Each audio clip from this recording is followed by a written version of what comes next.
स्वागत आप सभी का लोक बंधु के YouTube चैनल पर। तो आज अपने बात करने वाले हैं EORO की स्ट्रेटेजी को लेकर, जिसके अंदर अपने सबसे पहले जानेंगे कि EORO का पैटर्न क्या है। फिर अपने उसका PYQ एनालिसिस करेंगे, जिससे अपने को ये आइडिया लगेगा कि किस सब्जेक्ट से कितने क्वेश्चन आ रहे हैं और किस सब्जेक्ट में से सबसे ज्यादा डेप्थ में से क्वेश्चन पूछे जा रहे हैं। फिर अपने देखेंगे कि इन सब्जेक्ट का सिलेबस क्या है, एक एक टॉपिक पर अपने बात करने वाले हैं। ठीक है, फिर अपने जानेंगे कि इनके बेस्ट स्टडी सोर्सेज क्या क्या है, इनके वन स्टॉप सॉल्यूशन क्या है, जिससे आपको केवल वही बुक पढ़ के ही ये पूरा सब्जेक्ट आपका कवर हो जाए। ठीक है, फिर अपने लास्ट में देखेंगे कि आपकी तैयारी को अनुशासन में लाने के लिए बेस्ट टेस्ट सीरीज कौन सी है। ठीक है, ये सारे सवाल आज के सेशन में अपने आंसर करने वाले हैं। तो अगर आप चैनल पर नए हो तो चैनल को सब्सक्राइब जरूर कर लेना, और EORO के लिए आपको और कोई भी वीडियो देखने की आवश्यकता नहीं पड़ेगी अगर आपने ये वीडियो पूरा देख लिया तो। ठीक है, बहुत ही रणनीतिक तरीके से पूरी की पूरी चीजों को डिजाइन किया गया है। ठीक है, तो अब अपने सेशन को स्टार्ट करते हैं। इसके अंदर सबसे पहले अपने डिस्कस करेंगे पैटर्न को। तो पैटर्न की अगर अपने बात करें तो EORO का जो एग्जाम है टोटल 120 मार्क्स का है पूरा का पूरा, जिसके अंदर टोटल 120 ही प्रश्न आते हैं। ठीक है, और प्रत्येक प्रश्न 1 अंक का होता है, और नेगेटिव मार्किंग की बात करें तो 0.333 है। ड्यूरेशन की बात करें तो 2 घंटे का एग्जाम है। उसके अलावा आपको फिफ्थ ऑप्शन को भरने के लिए 10 मिनट अलग से दिए जाते हैं। अगर आप पेपर के लेवल की बात करो तो सीनियर सेकेंडरी लेवल का नहीं है, ये ग्रेजुएशन लेवल का आएगा। इसका मीनिंग ये है, कई बार क्वेश्चन बहुत ज्यादा डेप्थ में से आते हैं, आप सोचते हो वो NCERT RBSC की बुक्स में तो आए नहीं, फिर वो कहां से आए। तो पेपर का लेवल ही ग्रेजुएशन लेवल का था, तो वो VMOU और IGNOU की बुक्स में से भी पूछे गए हैं। ठीक है, फिर अगर अपने इसको और थोड़ा सा समझे तो टोटल 120 प्रश्नों में से 80 प्रश्न जो है वो भाग ए में है, और 40 प्रश्न भाग बी में है। भाग ए जो है वो जीके का है, और भाग बी जो है वो है एक्ट, रूल और स्कीम का। ठीक है, तो जो भाग ए है 80 प्रश्नों का, उसके अंदर कौन कौन से सब्जेक्ट हैं, तो इसमें राजस्थान जीके के सब्जेक्ट हैं, जैसे कि राजस्थान हिस्ट्री है, राजस्थान आर्ट एंड कल्चर है, राजस्थान ज्योग्राफी है, राजस्थान पॉलिटी है। ध्यान रखना, इसमें राजस्थान इकोनॉमी नहीं है, इसका मीनिंग आपको राजस्थान की आर्थिक समीक्षा को पढ़ने की आवश्यकता नहीं है। फिर अगर अपने बात करें तो इंडियन जीके से सिर्फ एक ही सब्जेक्ट इन्होंने लिया है, वो है इंडियन पॉलिटी। इसके अलावा ना तो आपको साइंस पढ़नी है, ना आपको मैथ रीजनिंग पढ़नी है, ये तो पढ़ने ही नहीं है। ठीक है, इसके अलावा ना वर्ल्ड ज्योग्राफी पढ़नी है, और एक सब्जेक्ट इसमें आता है करंट अफेयर्स, जिसमें नेशनल, इंटरनेशनल और राजस्थान तीनों ही है। पार्ट बी की अगर अपने बात करें तो इसमें एक अधिनियम है, जो कि नगर पालिका अधिनियम, आगे डिस्कस करेंगे इनको डिटेल में। फिर 3 नियम है इसके अंदर, और टोटल 8 योजनाएं हैं। ठीक है, सारी अपने देखेंगे आगे।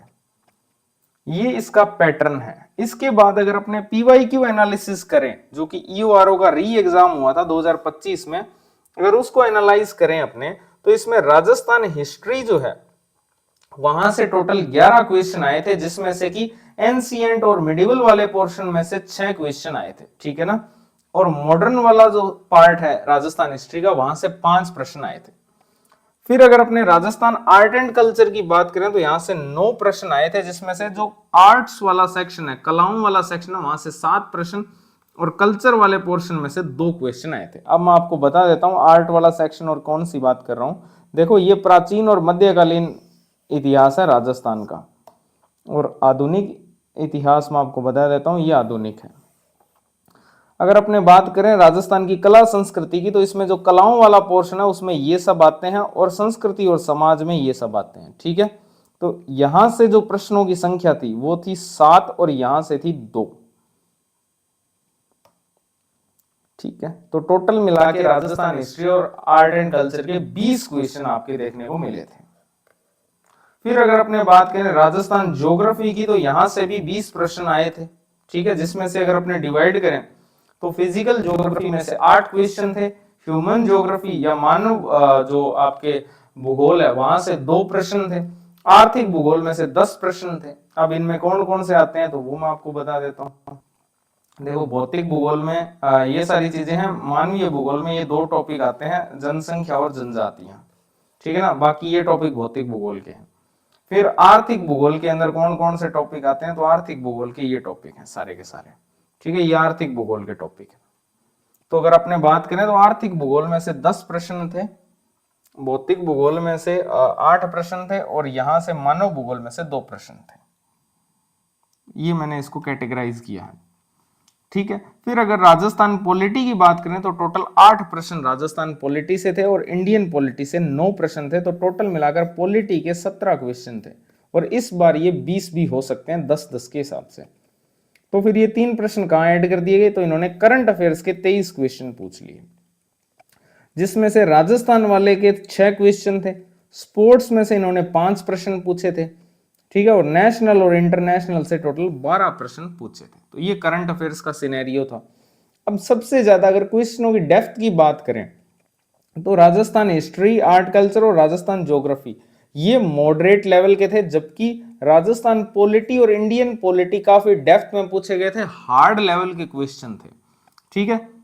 और करंट अफेयर्स भी मॉडरेट लेवल का ही था इस समय। तो अगर अपने बात करें पार्ट बी की, जिसमें 40 प्रश्न आते हैं, उसमें से जो अधिनियम है नगर पालिका का, उसमें से 24 प्रश्न आए थे, जो कि इजी टू मॉडरेट की तरफ आप शामिल कर सकते हो, क्योंकि धाराओं को नहीं पूछा गया था, उनकी थ्योरी को पूछा गया था।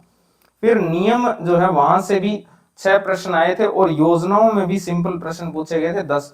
तो ये पूरा पोर्शन इजी की श्रेणी में डाला गया था। यहाँ पर लोग 39 भी स्कोर कर रहे थे, 40 में से 38 भी स्कोर कर रहे थे, तो ये इजी की कैटेगरी में था उस समय। लेकिन इस बार ये पोर्शन जो है वो हार्ड बनाया जाएगा, ठीक है। ये पूरा का पूरा पीवाईक्यू एनालिसिस है, जिससे आपको आइडिया लग रहा है कि कहां से प्रश्न जो है वो डेप्थ में आ रहे हैं। अब अपने बात करते हैं सिलेबस और इनके स्टडी सोर्सेज की, ठीक है, एक एक करके। सबसे पहले अपने पार्ट बी को देखते हैं, ठीक है। पार्ट बी के अंदर एक तो राजस्थान नगर पालिका अधिनियम है, एक ये 3 नियम है, इसके अलावा योजनाएं दी हुई है, ठीक है। तो इनको एक एक करके अपने देखते हैं, इनको कहां से आपको पढ़ना चाहिए, क्या क्या इनका सेक्शन है। देखो, सबसे पहले बात कर लेते हैं राजस्थान नगर पालिका अधिनियम 2009 की। आपका जो सिलेबस है उसमें तो सिर्फ इतना लिखा हुआ है, ये रहा, ये राजस्थान नगर पालिका अधिनियम है, ठीक है। इतने टॉपिक लिख के दे दिए। मैंने आपको और सरल कर दिया इनको, आपको राजस्थान नगर पालिका का जो अधिनियम है वो पूरा नहीं पढ़ना है, ठीक है। इसके केवल आपको 9 अध्याय पढ़ने हैं, जिनके अंदर टोटल 294 धाराएं हैं और टोटल 300 पेज का कंटेंट है, जो ओरिजिनल एक्ट है उसका। सिर्फ इतना ही पढ़ना है, इसके अलावा आपको कुछ भी पढ़ने की नीड नहीं है। अब इनको मैंने आपके सिलेबस में तो सिर्फ यही टाइटल लिखे हुए हैं, मैंने आपको पूरा समझा दिया है कि किस अध्याय की बात हो रही है। यहाँ पर ये अध्याय 2 है पूरा का पूरा, ये अध्याय 3 है, ये अध्याय 4 है, फिर अध्याय 5 पढ़ना है, अध्याय 6 आपको नहीं पढ़ना है, उसके बाद अध्याय 7 पढ़ना है, फिर 8, 9 और 10 ये 3 अध्याय नहीं पढ़ने हैं, ठीक है। आपको पढ़ना है अध्याय 11, फिर 12, फिर 13, फिर 14। इस प्रकार से आपके सिलेबस के अकॉर्डिंग ही चीजों को डिजाइन किया गया। फिर इसमें धाराओं की बात करें तो ये धाराएं दी गई है इस एक्ट, इस अध्याय के अंदर धारा 3 से लेकर धारा 50 तक कंटेंट है, धारा 51 से 66 तक है, 67 से 75 तक है। इस प्रकार ये आप पूरी टेबल का विश्लेषण कर सकते हो। अगर आप देखो कि इस एक्ट के अंदर टोटल कितने पेज में कंटेंट दिया हुआ है इस चैप्टर का, तो 75 पेज में दिया हुआ है, अगले चैप्टर का 13 पेज में दिया हुआ है। इस प्रकार आप देख सकते हो। जैसे अध्याय 12 है नगर पालिका शक्तियां और अपराध, तो ये टोटल 100 पेज का कंटेंट दिया और इसमें टोटल लगभग 98 धाराएं हैं, ठीक है। ये पूरा का पूरा आप देख सकते हो इसको, ठीक है। ये आपको मैं आगे समझाऊंगा कि ये मैंने कैटेगराइज क्यों किया, ये आपको आगे समझ आएगा जब अपने टेस्ट सीरीज की बात कर रहे होंगे, तब आपको ये चीज समझ आएगी। तो ये तो था एक्ट। अब इसको कहां से पढ़े, सिंपल बता देता हूं। इसका एक ही सोर्स है, आपका ओरिजिनल एक्ट जो है राजस्थान नगर पालिका अधिनियम 2009, जो कि अभी आपको कुछ ही दिनों में लोकबंधु के यूट्यूब चैनल पर पूरी तरह से फ्री में करवाया जाएगा, ठीक है। ओरिजिनल एक्ट और साथ में पर्सनल नोट्स के साथ में, ठीक है। ओरिजिनल एक्ट भी चलेगा, साथ में उसको सिंप्लीफाई भी किया जाएगा नोट्स के थ्रू, ठीक है। साथ में उसके एमसीक्यूज भी करवाए जाएंगे। तो पूरा का पूरा आपको लोकबंधु के यूट्यूब चैनल पर पार्ट बी फ्री में करवाया जाएगा, जिसमें कि अधिनियम, नियम और योजनाएं पूरी की पूरी, ठीक है। तो आप चैनल को सब्सक्राइब जरूर कर लें, ताकि जब आप वो पार्ट स्टार्ट हो तो आपके पास में नोटिफिकेशन आ जाए। इसके अलावा इस एक्ट के अंदर जो संशोधन हुए हैं अब तक, ठीक है, जो वर्तमान में 2026 में अभी संशोधन हुआ है, वहां तक के संशोधन अगर अपने देखें, वो आपको राजस्थान विधानसभा की वेबसाइट से मिलेंगे। तो आपको क्या वहां पर जाने की नीड है क्या? बिल्कुल भी नहीं नीड। वो हम आपको पूरी तरह से लोक बंधु के टेलीग्राम चैनल, जो कि ये रहा लोक बंधु 2025, यहां पर प्रोवाइड करवा देंगे पूरी तरह से निःशुल्क। ठीक है, तो आपको राजस्थान विधानसभा की वेबसाइट को विजिट करने की भी नीड नहीं पड़ेगी। और इवन ये भी एक्ट पूरा पढ़ने, एक्ट भी आपको पढ़ने की नीड नहीं पड़ेगी, जब हम आपको पूरा का पूरा ओरिजिनल एक्ट ही पढ़ा रहे हैं, उसके साथ में उसको सिंप्लीफाई कर रहे हैं। ठीक है, अब आगे चलते हैं इसमें। फिर आते हैं ये 3 नियम हैं, ठीक है, जिनके सोर्स वही ओरिजिनल डॉक्यूमेंट है इन नियमों के, ये भी आपको पूरी तरह से फ्री पढ़ाया जाएगा। फिर अपने बात करते हैं योजनाओं की, तो टोटल 8 योजनाएं हैं शहरी क्षेत्रों से रिलेटेड। ठीक है, ये 8 योजनाएं हैं। इनके सोर्सेज की अगर अपने बात करें तो इनका सबसे बड़ा सोर्स है राजस्थान की आर्थिक समीक्षा। इसके अलावा जन सूचना पोर्टल भी है, विभागीय वेबसाइट, जैसे आप हृदय योजना देखोगे तो शहरी आवासन और कार्य मंत्रालय जो है केंद्र सरकार का, वहां आपको इसका मैनुअल देखने को मिलेगा, पूरा 20 पेज का हृदय योजना का। ठीक है, वहां से कंटेंट रेडी होगा हृदय योजना का। इसी प्रकार से सूजस एक बहुत बड़ा सोर्स है इन योजनाओं को कवर करने का। तो इतने सारे सोर्सेज को कंपाइल करके आपके पास में कंटेंट पूरी तरह से निःशुल्क जो है आपको लोक बंधु के टेलीग्राम चैनल पर मिलने वाला है कुछ ही दिनों में। ये पार्ट बी हो गया। पार्ट बी की पूरी मैंने आपको कहानी समझा दी है कैसे मिलेगा। ठीक है, अब अपने आते हैं पार्ट ए पे। तो ये सारा वन स्टॉप सॉल्यूशन है पार्ट बी का, इसके अलावा आपको कुछ भी पढ़ने की नीड नहीं है। ठीक है, अब आते हैं पार्ट ए पे। पार्ट ए के अंदर पहला जो सब्जेक्ट है वो है राजस्थान का इतिहास, जिसको अपने 3 हिस्सों में तोड़ सकते हैं। पहले है प्राचीन राजस्थान, जिसके अंदर आपके प्राग ऐतिहासिक स्थल है, ऐतिहासिक राजस्थान के प्रारंभिक ईस्वी काल के प्रमुख ऐतिहासिक केंद्र हैं। इसके अलावा प्राचीन राजस्थान में समाज, धर्म और संस्कृति है। देखो ये टॉपिक आपको जो मैं बुक बताऊंगा सिर्फ उसी में मिल रहे हैं, उसके अलावा और अन्य किताबों में ये नहीं मिलते हैं डायरेक्टली लिखे हुए। ठीक है, छुपे हुए टॉपिक है। ठीक है, और इसके अलावा आपके सिलेबस में एक टॉपिक जो है वो छुपा हुआ है, वो है राजस्थान के इतिहास के स्रोत। ये डायरेक्टली नहीं लिखा गया है, लेकिन आपको हर जैसे ही आप मेडिवल पूरी की पूरी पढ़ते हो तो इसके साथ में ये टॉपिक तो आपको पढ़ना ही पड़ेगा। ठीक है, तो ये टॉपिक भी आपके हिडन है, इसको भी आपको पढ़ना है प्राचीन राजस्थान में। फिर अगर अपने बात करें मध्यकालीन राजस्थान में, तो आपको राजवंश पढ़ने हैं, उनकी राजनीतिक और सांस्कृतिक उपलब्धियां पढ़नी है। आरएस प्री वाली स्ट्रेटेजी यहाँ नहीं लगेगी कि आप इनको छोड़ के चले जाओ, ऐसा काम नहीं करना है आपको। ये आपके आप देखो एंशिएंट और मिडिवल से 6 प्रश्न आए थे, जिसमें से एंशिएंट से 2 थे और मिडिवल से 4 थे। तो 4 प्रश्न आप पीछे चले जाओगे अगर आप इसको छोड़ के जाओगे तो। और इसमें आपको सारे नहीं पढ़ने, आपको सिर्फ पढ़ने हैं प्रतिहार, परमार, चौहान, गोहिल, सिसोदिया, राठौड़ और कछावा।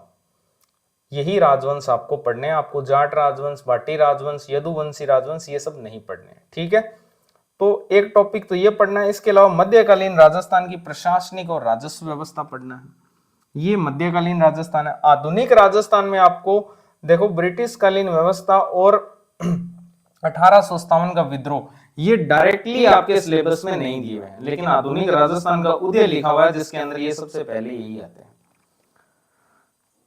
इसके बाद में राजस्थान में सामाजिक जागृति के कारक, इसके अलावा राजनीतिक जन जागरण, जिसमें आप समाचार पत्र और राजनीतिक संस्थाएं पढ़ते हो। फिर जनजातीय आंदोलन है, किसान आंदोलन है, प्रजामंडल आंदोलन है और राजस्थान का एकीकरण। ठीक है, ये टॉपिक आप पढ़ते हो। इसके अलावा क्रांतिकारी वाला जो है वो आप व्यक्तित्व वाले में पढ़ ही लोगे।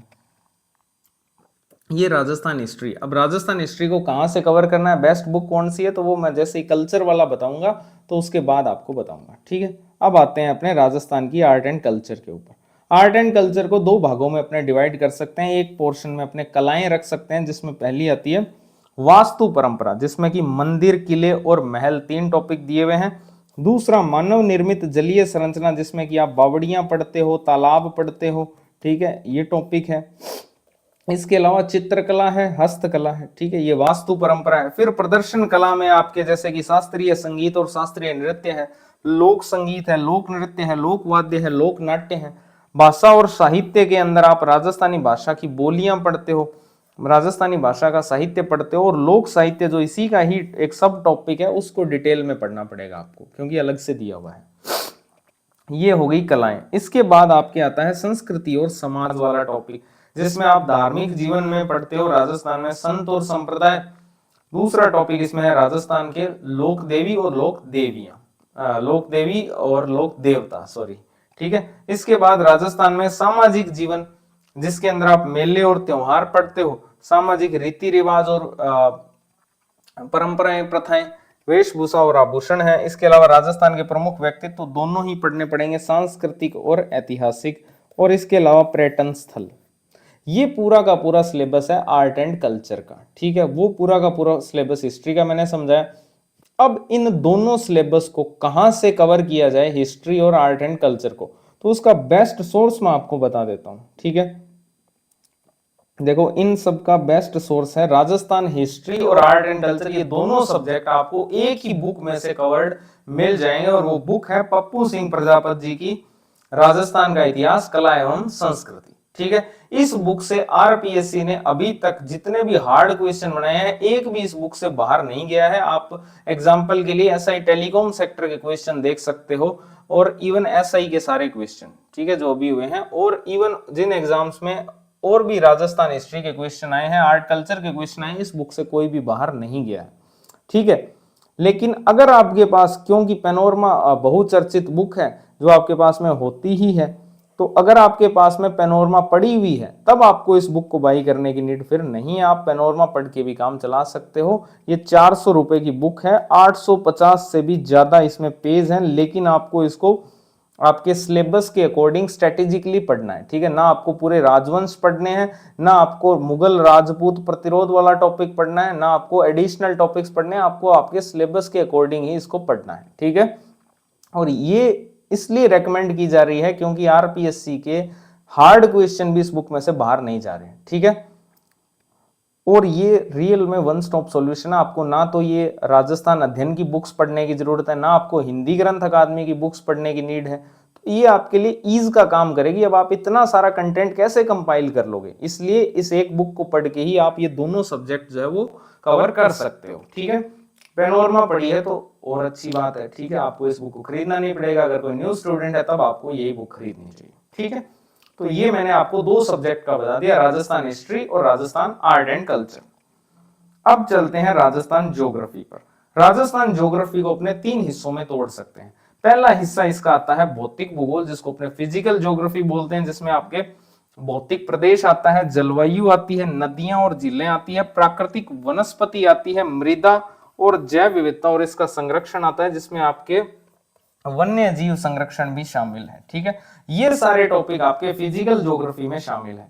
इसके बाद आता है आर्थिक भूगोल, इकोनॉमिक ज्योग्राफी, जिसके अंदर प्रमुख फसलें हैं, सिंचाई परियोजनाएं हैं, जल संरक्षण तकनीकें हैं, प्रमुख उद्योग हैं, खनिज है, ऊर्जा है, पर्यटन स्थल और पर्यटन परिपथ है। हालांकि पर्यटन स्थल आप आर्ट एंड कल्चर में पढ़ ही रहे हो, यहाँ पर आपको पर्यटन परिपथ एक्स्ट्रा पढ़ने की नीड है। इसके अलावा मानव भूगोल में आपकी एक टॉपिक जनसंख्या दिया हुआ है। अच्छा, फसलों में भी आपको डिफाइन किया हुआ है, सिर्फ यही फसलें पढ़नी है, ठीक है। जनसंख्या में भी डिफाइंड है कि यही 4 टॉपिक आपको पढ़ने हैं। इसके अलावा एक जनजातियां दी हुई है, ठीक है। लेकिन आपको सेफ रहने के लिए जनसंख्या को पूरा ही पढ़ लेना चाहिए, क्योंकि मैंने आपको जब एसआई की स्ट्रेटेजी वीडियो बताई थी 25 दिनों वाली, उसमें मैंने आपको बताया था कि आरपीएससी ज्योग्राफी के क्वेश्चन टफ बनाएगी, क्योंकि अब तक वहां से प्रश्न इजी बनाए जा रहे हैं। तो टफ बनाएगी तो सबसे टफ प्रश्न आते हैं जनसंख्या वाले टॉपिक में से। और नगरीकरण वाला जो प्रश्न बनाया था वो हरिमोहन सक्सेना जी की बुक में से बनाया था, जो मैंने आपको पहले ही बता दिया था, ठीक है। अब आते हैं इसके बेस्ट सोर्स की तरफ, ठीक है। देखो, सबसे पहले तो इसके बेस्ट सोर्स क्या है। अगर आपके पास में आपके घरों में पैनोरमा की बुक है, तब आपको और बुक खरीदने की नीड नहीं है राजस्थान ज्योग्राफी के लिए, ठीक है। लेकिन इस बुक में ध्यान रखना, पैनोरमा वाली में राजस्थान ज्योग्राफी के साथ साथ इकोनॉमी भी दी हुई है, पॉलिटी भी दी हुई है, और इवन साइंस एंड टेक्नोलॉजी भी दी हुई है राजस्थान की, समाज कल्याण भी दिया हुआ है। तो अगर आपके पास में पैनोरमा पड़ी हुई है तब तो इनफ है, ठीक है। राजस्थान ज्योग्राफी के लिए आपको और कुछ खरीदने की नीड नहीं है। लेकिन अगर आपके पास में ये बुक नहीं है, तब आपको जो न्यू स्टूडेंट है उनको फिर ये बुक नहीं खरीदनी चाहिए। क्यों? क्योंकि आपके सिलेबस में सिर्फ राजस्थान का भूगोल ही है, ठीक है। राजस्थान की राजव्यवस्था के लिए पैनोरमा इनफ नहीं है, इसलिए ये आपको बुक नहीं खरीदनी चाहिए न्यू स्टूडेंट को। अगर आपके पास ऑलरेडी पड़ी है तब आप राजस्थान भूगोल यहां से कवर कर सकते हो, लेकिन राजस्थान पॉलिटी यहां से कवर करना सही नहीं होगा, ठीक है। फिर क्या ऑप्शन है नए स्टूडेंट के लिए, तो आपके पास में ऑप्शन है, एक तो आप दीनदयाल पब्लिकेशन की बुक जो है वो बाई कर सकते हो, ठीक है।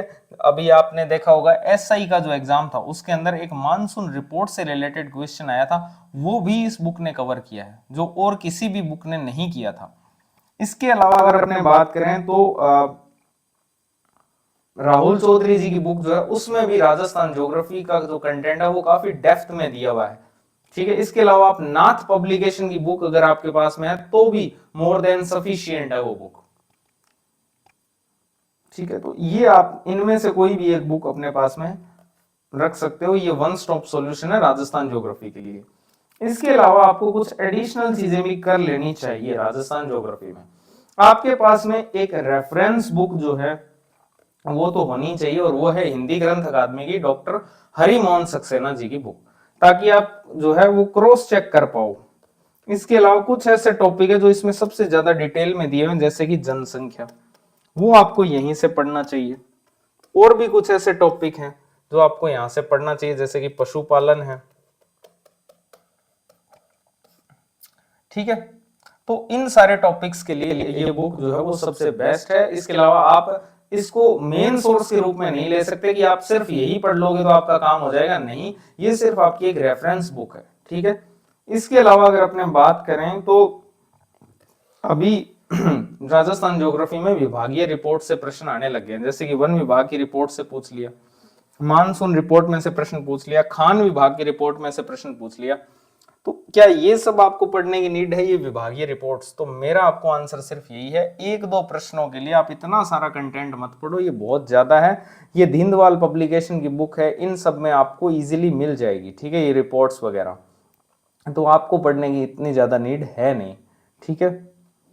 और ये एनुअल रिपोर्ट्स आती रहती है, तो आपका दिसंबर से पहले अगर एग्जाम हो जाता है तो दीनदयाल पब्लिकेशन की बुक में ऑलरेडी कवर्ड है, क्योंकि ये पूरी तरह से राजस्थान की नई आर्थिक समीक्षा और राजस्थान के बजट और नई विभागीय रिपोर्ट्स के अकॉर्डिंग ही अपडेटेड बुक है, जो नवीनतम संस्करण इन्होंने निकाला है, ठीक है। तो ये राजस्थान ज्योग्राफी की बात होगी।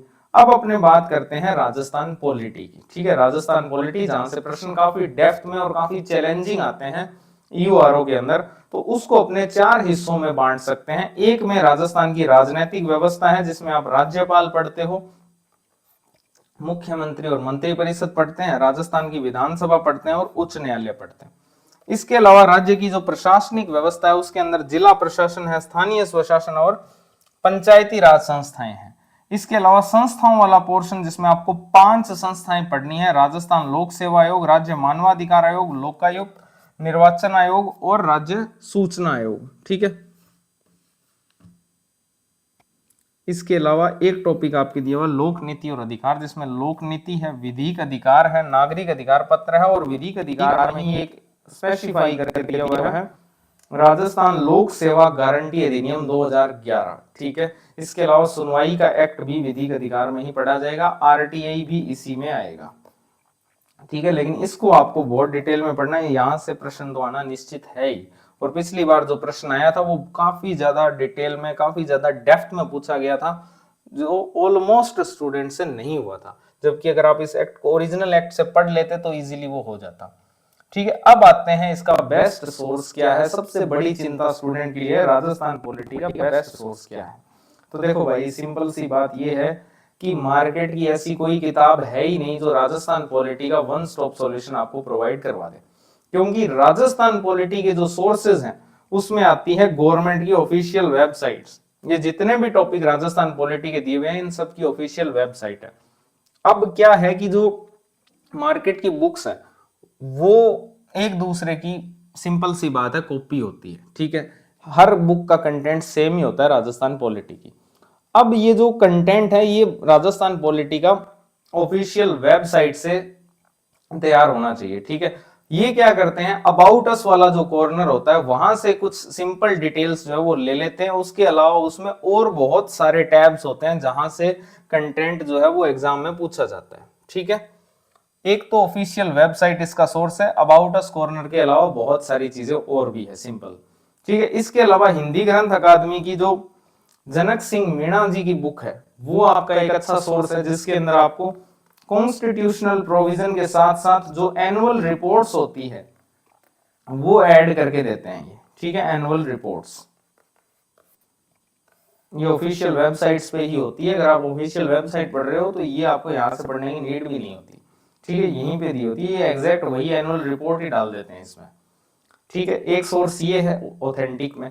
इसके अलावा आपके जो ओरिजिनल डॉक्यूमेंट्स होते हैं, जैसे कि पंचायती राज अधिनियम का ओरिजिनल डॉक्यूमेंट हो गया, जहां से प्रश्न बनाया था धारा 37 से, अविश्वास प्रस्ताव वाला प्रश्न, ठीक है, पूरा का पूरा।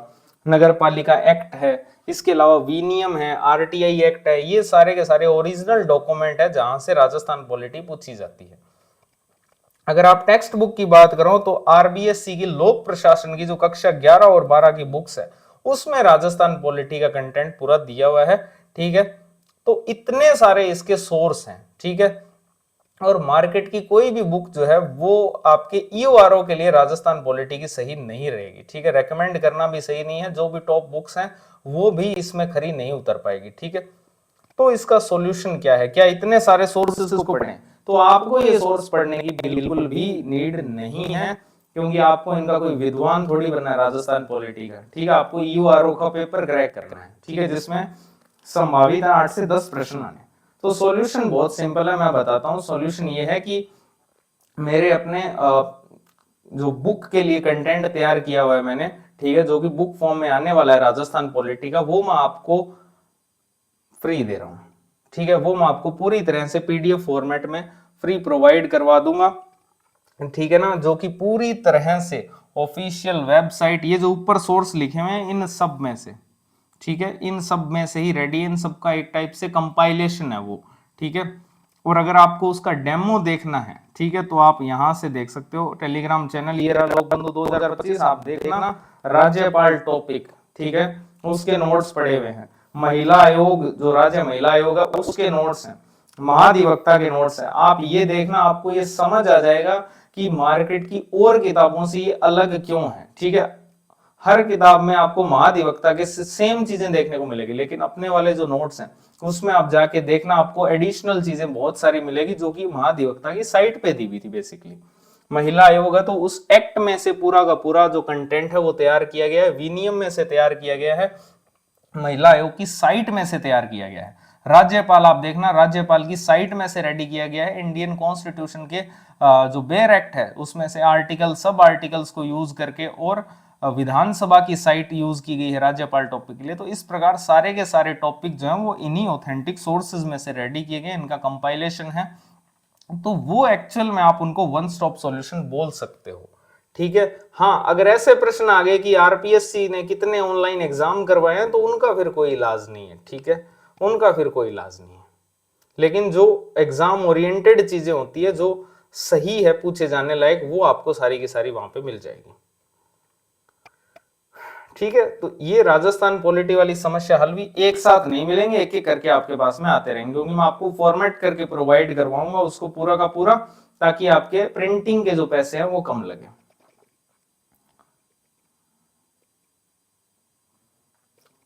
ठीक है, अब चलते हैं अपने इंडियन पॉलिटी के ऊपर। तो इंडियन पॉलिटी वाला जो सेगमेंट है, इसके अंदर आपको 4 हिस्से देखने को मिलेंगे। एक हिस्सा है दार्शनिक तत्वों का, जिसमें आप संविधान सभा पढ़ते हो, संविधान की विशेषताएं पढ़ते हो, संविधान संशोधन पढ़ते हो, उद्देशिका, मूल अधिकार, नीति निर्देशक तत्व और मूल कर्तव्य, ये 7 टॉपिक हैं। केंद्र सरकार में आप राष्ट्रपति, प्रधानमंत्री और मंत्रिपरिषद, संसद है, उच्चतम न्यायालय है और न्यायिक पुनरावलोकन है।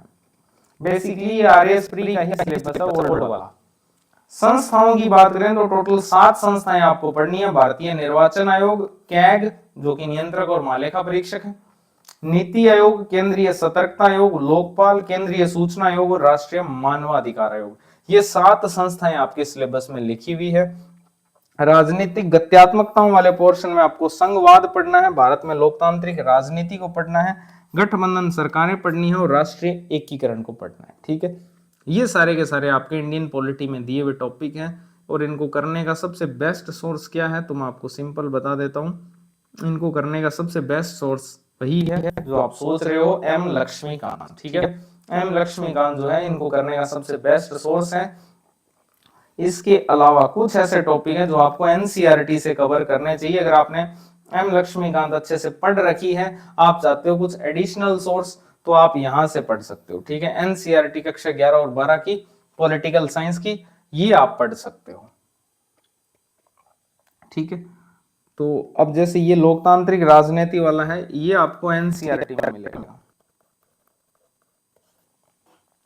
ये राष्ट्रीय एकीकरण आपको एनसीईआरटी में मिलेगा, हिस्ट्री में। ठीक है, इसके अलावा बाकी सारे के सारे टॉपिक आपको एम लक्ष्मीकांत में इजीली मिल जाएंगे। अब एक चुनौती और आएगी, अभी जो है आप आर्टिकल्स के साथ सब आर्टिकल्स भी पढ़ते हो, तो एम लक्ष्मीकांत में सब आर्टिकल सारे नहीं दिए हुए। ठीक है, तो इसके लिए आप बेयर एक्ट भी यूज कर सकते हो ऑनलाइन। ठीक है, खरीदने की आवश्यकता नहीं है, ऑनलाइन यूज कर सकते हो, अपने खुद के नोट्स भी बना सकते हो उनकी सिर्फ विषय वस्तु लिख के। ठीक है, जेमिनी वगैरह का यूज कर सकते हो। ठीक है, कैसे ही करके फाइल बना सकते हो। तो आर्टिकल्स और सब आर्टिकल्स आपको बेसिकली पता होने चाहिए, बाकी तो आपका सारा काम ये बुक कर ही देगी। ठीक है, और इसके अलावा एनसीईआरटी में से भी आप इसको कवर कर सकते हो अगर टाइम है तो। अगर आपने ये पढ़ ली तो इनफ है, इसके बाद अगर आपके पास टाइम बच रहा है तो आप यहां पर भी आ सकते हो, लेकिन वो 2 टॉपिक आपको यहीं से कवर करने पड़ेंगे। ठीक है, इनकी भी पीडीएफ जो आपको प्रोवाइड करवा दी जाएगी टेलीग्राम चैनल पे। अब आते हैं करंट अफेयर्स पे। तो करंट अफेयर्स में तीनों ही पोर्शन है, राजस्थान भी है, इंटरनेशनल भी है और नेशनल भी है। स्रोत क्या है इनके? स्रोत में आपको सिंपल समझा देता हूं, राजस्थान का एक स्रोत है सूजस। ठीक है, सूचना और जनसंपर्क जो वाला है, DIPR जिसको बोलते हैं।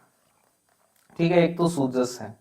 इसके अलावा राजस्थान को पढ़ने का तरीका है न्यूज़पेपर, जिसमें सबसे उत्तम है दैनिक भास्कर। ठीक है, यहां से आप स्पोर्ट्स कवर कर सकते हैं और कुछ अलग न्यूज कवर कर सकते हो, जैसे मेलोडी ऑफ कलर्स वाला था वो दैनिक भास्कर में दिया हुआ था। ठीक है, इसके अलावा आप इंटरनेशनल और नेशनल के लिए पीआईबी जो है, इसमें आपको नेशनल तो पूरा का पूरा कवर्ड मिल ही जाएगा और इंटरनेशनल भी मिलेगा कुछ हद तक। इसके अलावा इंटरनेशनल को और कवर करने के लिए न्यूज़पेपर्स यूज किए जाते हैं, ठीक है ना, द हिंदू और इंडियन एक्सप्रेस। लेकिन क्या ये सब एक स्टूडेंट को पढ़ने चाहिए? तो बिल्कुल भी नहीं, स्टूडेंट को पढ़ने वाला ये काम नहीं है। ठीक है, और वैसे भी आपको करंट अफेयर्स अगर पढ़ना है तो ईयूआरओ का जब तक एग्जाम डेट नहीं घोषित हो जाता तब तक आपको करंट अफेयर्स को नहीं पढ़ना चाहिए, ईयूआरओ के लिए स्पेशली। ठीक है, ईयूआरओ के लिए करंट अफेयर्स पढ़ने की सोच रहे हो तो जब तक एग्जाम डेट नहीं घोषित हो जाती तब तक आप करंट अफेयर्स मत पढ़ो, क्योंकि आरपीएससी का जो लेटेस्ट पैटर्न है वो यही कहता है कि जो रिसेंट के 2 या 3 महीने हैं वहीं से 90% प्रश्न बनाते हैं। ठीक है, तो आपको अभी पढ़ने का कोई तुक ही नहीं है इनको, तो सिंपल सी बात ये है। तो फिर सूजस और न्यूज़पेपर ये सब तो आपको बिल्कुल भी खुद पढ़ने की तो बिल्कुल भी नीड नहीं है, क्योंकि आपका इतना टाइम वेस्ट होगा कि जिसकी कोई सीमा नहीं, क्योंकि ये काम एक टीम के द्वारा किया जाता है, ना कि एक बंदे के द्वारा। तो इसको कहां से पढ़े? देखो, जो आप पढ़ रहे हो वो सही है, मैं नहीं कह रहा, लेकिन ये भी है। ठीक है ना, हमने राजस्थान का जो करंट अफेयर्स है वो सूजस और न्यूज़पेपर में से रेडी किया है पूरा का पूरा, नेशनल इंटरनेशनल पीआईबी और न्यूज़पेपर में से कवर्ड है। हमारी टीम में 3 लोग हैं। ठीक है, बेसिकली एक सूजस पे काम करते हैं, न्यूज़पेपर पे काम करते हैं और एक पीआईबी पे काम करते हैं। ठीक है, तो पूरा का पूरा कंटेंट जो है वो आपके पास में ऑथेंटिक प्रोवाइड होगा, और उसको भी हमने अलग सेक्शन में तोड़ा है। एक मंथ के करंट अफेयर को मंथली तो मिलेगा ही मिलेगा, नो डाउट, लेकिन 10-10 दिन के हिस्से में भी आपको देखने को मिलेगा पूरा का पूरा। ठीक है, तो ये आप Lokbandhu current affairs Telegram channel है, ये रहा Lokbandhu current affairs Telegram channel है। यहां पर आपको इनकी पीडीएफ मिल जाएगी, एमसीक्यूज की और कंसेप्ट दोनों की, हिंदी मीडियम में भी और इंग्लिश मीडियम में भी। ठीक है, ये बात हुई करंट अफेयर्स की। अब आते हैं हाउ टू क्रैक ईयूआरओ। ठीक है, देखो अभी प्रॉब्लम ये है कि जब आप ईयूआरओ की तैयारी करने जा रहे हो तो आपके सामने प्रॉब्लम ये है, आप चाह तो ये रहे हो कि शांति काल में तैयारी कर ली जाए, लेकिन शांति काल में जब तैयारी करते हैं तो उसमें 2 बड़ी चुनौतियां आती है। एक तो वैकेंसी और एग्जाम डेट कब आएगी। वैकेंसी और एग्जाम डेट जो जब तक पता ही नहीं लगती तो अपना जो विजन होता है वो ब्लर होने लगता है, ठीक है। फिर अपने अदर एग्जाम्स की तरफ शिफ्ट होने लगते हैं, जिसमें कि आरएएस प्री हो गया जैसे, इसके अलावा वनपाल हो गया। आरएएस प्री भी एक टाइप का ब्लर ही है अभी। वनपाल है, एलडीसी है, वीडियो है, इनकी तरफ आप शिफ्ट होने लगते हो। और फिर इस तैयारी का जो अनुशासन है वो होता है भंग।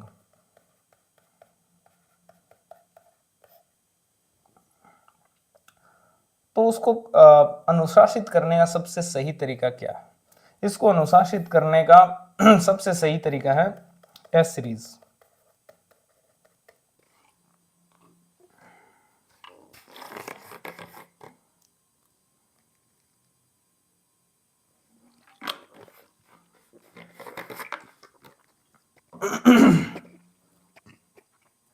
तो इसको अनुशासित करने का सबसे सही तरीका है टेस्ट सीरीज, जिसमें आपको वीकली टास्क के थ्रू जो है पूरा का पूरा सिलेबस जो है वो कवर करवा दिया जाए। सोर्सेज मैंने आपको ऊपर बता ही दिए। अब टेस्ट सीरीज की सबसे बड़ी चुनौतियां क्या है? एक तो अनावश्यक जो है टफ क्वेश्चन बनाते हैं टेस्ट सीरीज में, जिससे आपकी रैंक जो है वो डाउन रहती है, उससे आपका कॉन्फिडेंस डाउन जाता है। जबकि आप देखोगे तो आरपीएससी का उतना हार्ड भी नहीं आता जितना टेस्ट सीरीज में आपको बनाए जाते हैं, ठीक है ना। दूसरी चीज टेस्ट सीरीज के साथ प्रॉब्लम है, यानी कि वो आरपीएससी का जो पैटर्न है उसको मैच नहीं कर पाती, वो इस कोचिंग का ही पैटर्न होता है, ठीक है। तो इसी समस्या को हल किया है हमने। और इसके अलावा एक और प्रॉब्लम भी है टेस्ट सीरीज के साथ में। वो प्रॉब्लम ये है कि वो सब्जेक्ट वाइज में सेक्शन वाइज नहीं करते उसको। जैसे ईओआरओ के अंदर 6 ही तो सब्जेक्ट हैं, उसमें से 5 ही तो सब्जेक्ट हैं, एक तो करंट अफेयर्स है। तो उसमें वो क्या करेंगे फिर 1 2 3 4 5 करके ऐसे एक दिन राजस्थान पॉलिटी का टेस्ट रख देंगे, एक दिन इंडियन पॉलिटी का टेस्ट रख देंगे, एक दिन राजस्थान हिस्ट्री का रख देंगे, एक दिन आर्ट एंड कल्चर का टेस्ट रख देंगे।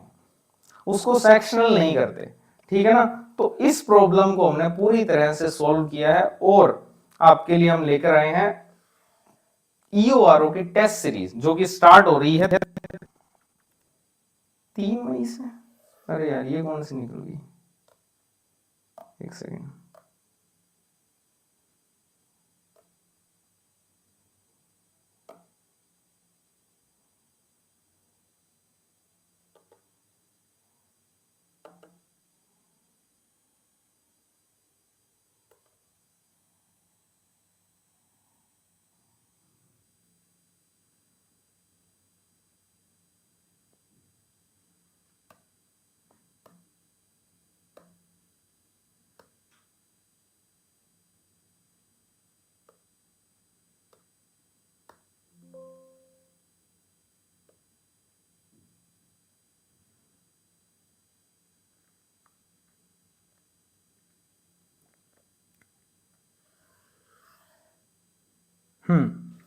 तो ये जो टेस्ट सीरीज है ये आपकी स्टार्ट हो रही है 10 मई से, ठीक है ना।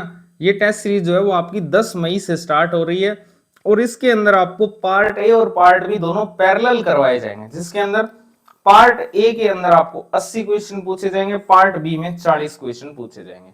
इसमें भी आपको मैंने बताया कि सेक्शनल तोड़ा गया है। इंडियन पॉलिटी के 3 टेस्ट होंगे, तो आपको इंडियन पॉलिटी के 80 नहीं टोटल 240 प्रश्न तो 3 टेस्टों में ही मिल जाएंगे, जिसमें कि अलग अलग सेक्शन बनाए गए हैं। जैसे कि दार्शनिक तत्वों का एक टेस्ट हो जाएगा, फिर केंद्र सरकार का होगा अगला टेस्ट, तीसरा टेस्ट में संस्थाएं और गत्यात्मकताएं पूछी जाएगी, ठीक है। उसी प्रकार पैरेलली पार्ट बी भी पूछा जाएगा। ऐसा नहीं है कि 9 अध्याय है नगर पालिका एक्ट के तो 9 के 9 डाल दो, नहीं, कुछ अध्याय बहुत ज्यादा बड़े हैं तो उनको भी सेक्शन में तोड़ा गया है। जैसे यही अध्याय जो है 2 वाला ये भी बड़ा है तो इसको भी 2 हिस्सों में तोड़ा गया है, जिसमें पहले हिस्से में आपसे धारा 3 से 25 तक पूछेंगे और दूसरे हिस्से में धारा 26 से 50 तक पूछेंगे, ठीक है। तो इस प्रकार ये पूरा का पूरा शेड्यूल है, ठीक है। इस प्रकार अगला जो सेक्शन है वो राजस्थान पॉलिटी का, इसको भी 2 हिस्सों में तोड़ा गया है पूरी तरह से। राजनीतिक व्यवस्था, लोक नीति और अधिकार, इसके बाद में प्रशासनिक व्यवस्था और संस्थाएं हो गई, ठीक है। ये आपको नीचे नजर आ जाएगा, यहाँ पे आप देख सकते हो सेक्शंस वाइज मैंने आपको करके दे रखे हैं। ठीक है, ये देख लो, ये लोक नीति और अधिकार है, प्रशासनिक व्यवस्था और संस्थाएं हैं, दार्शनिक तत्व, केंद्र सरकार, संस्थाएं और गत्यात्मकताएं। ठीक है, इस प्रकार से। फिर भूगोल का टेस्ट है जिसमें आपको भूगोल को दो हिस्सों में तोड़ दिया, एक में भौतिक भूगोल है, एक में आर्थिक और मानवीय भूगोल है। और उसी प्रकार पैरेलली ये चलते रहेंगे नगर पालिका एक्ट। ठीक है, अब जैसे ये नगर पालिका शक्तियां और अपराध, ये बहुत बड़ा टॉपिक है, तो इसको तीन हिस्सों में हम पूछेंगे। एक टेस्ट में 200 से लेकर 235 तक धाराएं आ जाएगी, फिर 236 से 270 और फिर 271 से 297। ठीक है ना, इस प्रकार से पूछा जाएगा। राजस्थान हिस्ट्री के भी दो टेस्ट होंगे, प्राचीन और मध्यकालीन के अलग, आधुनिक का अलग। कला संस्कृति के भी दो टेस्ट होंगे, एक कलाओं का होगा, एक संस्कृति और समाज का होगा। करंट अफेयर्स को पैरेलली नहीं लिया जाएगा, उसका रीजन है जब तक एग्जाम डेट नहीं आती तब तक इसको पढ़ने का कोई सेंस ही नहीं है, तो इसको फिर कहाँ इंक्लूड करेंगे, इसको कंप्लीट पेपर में इंक्लूड कर देंगे। ठीक है ना, पूरा का पूरा करंट अफेयर्स कंप्लीट पेपर में आ जाएगा आपके। ठीक है, ये सेक्शनल टेस्ट हो गए टोटल 11। फिर आपके सब्जेक्ट टेस्ट होंगे, जैसे कि पॉलिटी का एक टेस्ट हो गया, फिर राजस्थान भूगोल का एक टेस्ट हो गया, फिर राजस्थान का इतिहास और कला संस्कृति का एक टेस्ट हो गया, इस प्रकार से। और फिर आपके कंप्लीट पेपर। तो टोटल 6 सितंबर तक आपको ये पूरी टेस्ट सीरीज जो मिलेगी। फिर अगर आगे एग्जाम डेट है तो ये कंप्लीट पेपर्स की संख्या जो है वो बढ़ती जाएगी। ठीक है, तो ये आप पूरा का पूरा सेक्शन वाइज देख सकते हो इसको। इसकी पीडीएफ भी आपको टेलीग्राम चैनल पे मिल जाएगी, जिसका डिस्क्रिप्शन में लिंक दिया हुआ है। लोक बंधु 2025 सीधा सर्च करोगे तो भी आ जाएगा।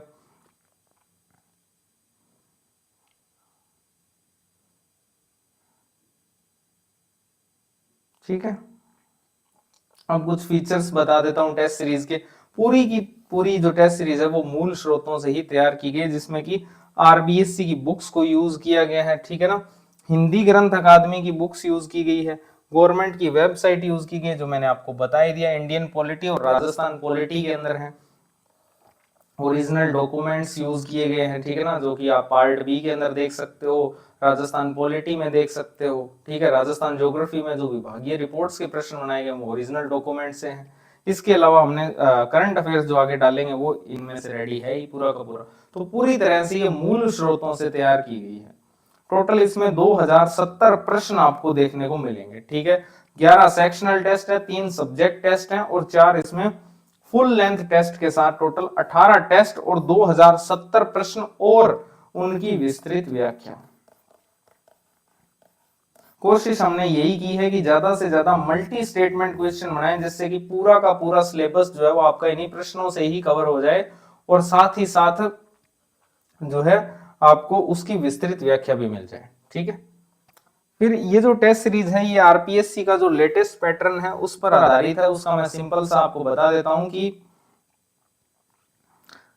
आरपीएससी के जो 5 रिसेंट एग्जाम हुए थे, जिसमें हमने एसआई को एनालिसिस किया था, डिप्टी कमांडेंट को एनालिसिस किया था, एएन प्री को एनालिसिस किया था और उससे पहले थोड़ा सा जाए तो आरएएस प्री को भी जो 2 फरवरी को हुआ था, तो उनके अंदर हमने फिर कैटेगरी बनाई थी कि कितने वन लाइनर क्वेश्चन आए हैं, कितने मल्टी स्टेटमेंट आए हैं, कितने कथन कारण वाले आए हैं, कितने सुमेलित करने वाले आए हैं। तो उसी अनुपात को टेस्ट सीरीज के अंदर अप्लाई किया गया है। ठीक है, तो ये पूरी तरह से आरपीएससी के लेटेस्ट पैटर्न पर ही आधारित है, यानी ना तो बहुत ज्यादा आसान है और ना ही बहुत ज्यादा इसको अनावश्यक रूप से टफ बनाया जाएगा।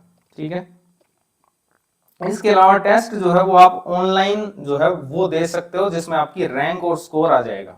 ठीक है, ऑफलाइन देना चाहते हो तो इस मोड में दे सकते हो, आप इसको प्रिंट करवा के और जो ऑनलाइन स्कोर आ रहा है, रैंक आ रहा है, वहां से आप अपना रैंक और स्कोर निकाल सकते हो। ठीक है, फिर विस्तृत व्याख्या वाला मैंने आपको बता ही दिया। करंट अफेयर्स जो है वो कंप्लीट पेपर में पूछे जाएंगे। तो इस प्रकार पूरी की पूरी ये टेस्ट सीरीज है। इसको कैसे ज्वाइन करना है तो उसके लिए मैं आपको एक व्हाट्सएप नंबर बता रहा हूं, वहां पे आप मैसेज कर देना अपना नाम और नीचे लिख देना EORO टेस्ट सीरीज। आपके पास में कंप्लीट इंफॉर्मेशन आ जाएगी कैसे इसको ज्वाइन करना है। ठीक है, ये व्हाट्सएप नंबर है, यहां पर आप अपना नाम और EORO टेस्ट सीरीज मैसेज कर देना, आपको पूरी की पूरी डिटेल इस टेस्ट सीरीज से रिलेटेड मिल जाएगी। ठीक है, अगर वीडियो आपके लिए हेल्पफुल रही है तो वीडियो को लाइक करना, चैनल को सब्सक्राइब जरूर करना। EORO का पार्ट भी यहीं से होगा आपका पूरा का पूरा, और पार्ट ए के अंदर भी बहुत सारा सेगमेंट। ठीक है, थैंक यू वेरी मच।